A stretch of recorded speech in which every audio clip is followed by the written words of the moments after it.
News that's coming in from the national capital at the moment. Encroachments around 100-year-old Faiz Ilahi Mosque. Those encroachments have now been demolished. Police now used body camera footage and CCTV to identify the accused. Delhi police will identify the accused in the stone pelting incident outside the Faiz Ilahi Mosque. The accused will be identified with the help of body cameras and the footage that they have now got. The policemen who were wearing the body cameras, those will now be scrutinized. The CCTV cameras installed in the vicinity will also be looked at. Delhi police will now be registering an FIR in the stone pelting incident. The incident took place right outside the Faiz Ilahi Mosque.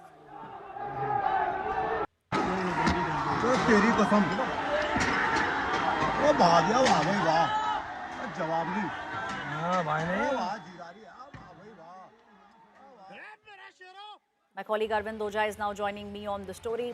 Arvind, हमने देखा किस तरीके से भीड़ काफ़ी बड़ी तादाद के अंदर उतर के आ गई थी, स्टोन पेल्टिंग हुई है। जो हमें समझ में आता है अब जो हमें नज़र आ रहा है वो ये है कि जो बॉडी कैमरा थे, क्योंकि कई सारे पुलिस वाले जो थे उन्होंने अपनी बॉडी के ऊपर कैमरा लगाए थे, उन सबको स्क्रूटनाइज किया जाएगा।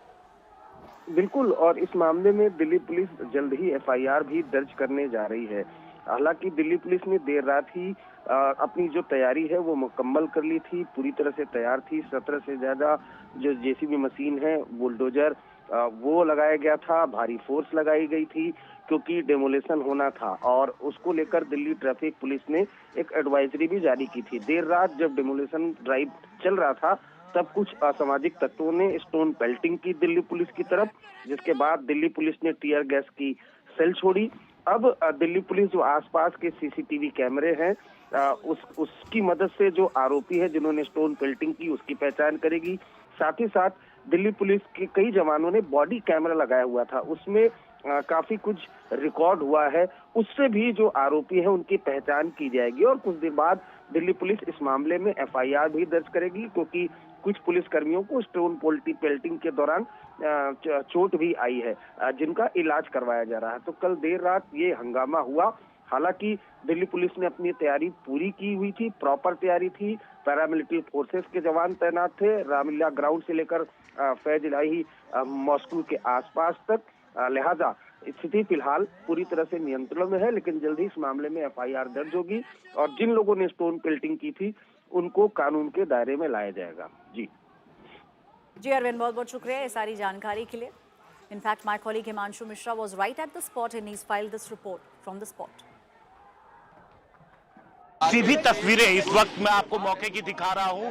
तकरीबन 30 बुलडोजर, 50 यहां पर डंपर आए थे और इस हिस्से को देखिए, जो बारात घर का हिस्सा है, कुछ हिस्सा यहां पर बचा हुआ है जिसको अभी भी यहां पर डिमोलिश करने का काम जारी है। ये आप सामने देखिए बुलडोजर, जो बाहर की जो दीवार है, क्योंकि ये अगर आप देखेंगे जहां पर हम खड़े हैं ये रास्ता अंदर की तरफ जाता है। ये सामने देखिए बगल में ये रामलीला ग्राउंड का इलाका है और ये रामलीला ग्राउंड में आप देखेंगे तो आपको बुलडोजर और तमाम डंपर नजर आएंगे और ये उससे सटा हुआ ये जो तुर्कमान गेट का पूरा इलाका था, ये वो इलाका है, ये आप कहें बारात घर का जो पूरा हिस्सा था जो यहाँ पर अब तोड़ा जा रहा है, क्योंकि लंबी लड़ाई चली थी। कोर्ट से ऑर्डर मिला था जिसके बाद MCD ने पुलिस से सिक्योरिटी की मांग की थी। पूरे इलाके को 9 जोन में बांटा गया था और उसके बाद जहां पर रात में 1 बजे जब तमाम बुलडोजर और डंपर पहुंचते हैं तो तकरीबन 150 के आसपास लोग आते हैं। ज्यादा भीड़ नहीं पहुंचती है, पुलिस का कहना है, क्योंकि पहले ही अमन कमेटी से लगातार बातचीत जारी थी और उनको क्लियर था कि भाई कोर्ट में लड़ाई लड़ी गई है और कोर्ट के आदेश के बाद इस जगह पे जो अतिक्रमण है वो हटाया जाएगा, जिसमें एक डिस्पेंसरी इस जगह के आसपास थी जो अब पूरी तरीके से मलबे में बदल गई है। यहाँ पे एक बैंक के हॉल थे और एक डिस्पेंसरी थे, एक छोटा सा क्लिनिक टाइप, वो दोनों तोड़ा है। कितने लोग रात में अचानक आए जिन्होंने पत्थरबाजी की और किस तरफ से आए, और क्या कोई पहले से इंफॉर्मेशन थी कि इस तरीके से हो सकता है? यहाँ के लोगों को हमने कॉन्फिडेंस में लिया था, तो हम लोग इतना एक्सपेक्ट भी नहीं किए थे। We were expecting a smooth process. फिर भी 150 के आसपास लोग इकट्ठा हुआ सवाल करने के लिए क्या हो रहा है, तो उनको समझा दिया, तो मेजॉरिटी ऑफ द पीपल चले गए। फिर भी 25-30 लोगों को थोड़ा सा कंफ्यूजन था, शायद उन्होंने पत्थर मारा। उसके बाद पुलिस फोर्स हमारा रेडी थे, तो हमने स्टैंडर्ड ऑपरेटिंग प्रोसीजर के हिसाब से कम फोर्स यूज़ करके उनको पुश बैक किया। उसके बाद 1 बजे डेमोलिशन स्टार्ट हुआ एंड अभी तक तो स्मूथली चल रहा है। कितने पुलिसकर्मी घायल हैं सर इसमें? 5 पुलिस वालों को अभी माइनर इंजरीज है। They are fine now. जैसे ही उनके मेडिकल पेपर्स मिलेंगे उसके बेसिस में हम लीगल कार्रवाई करेंगे।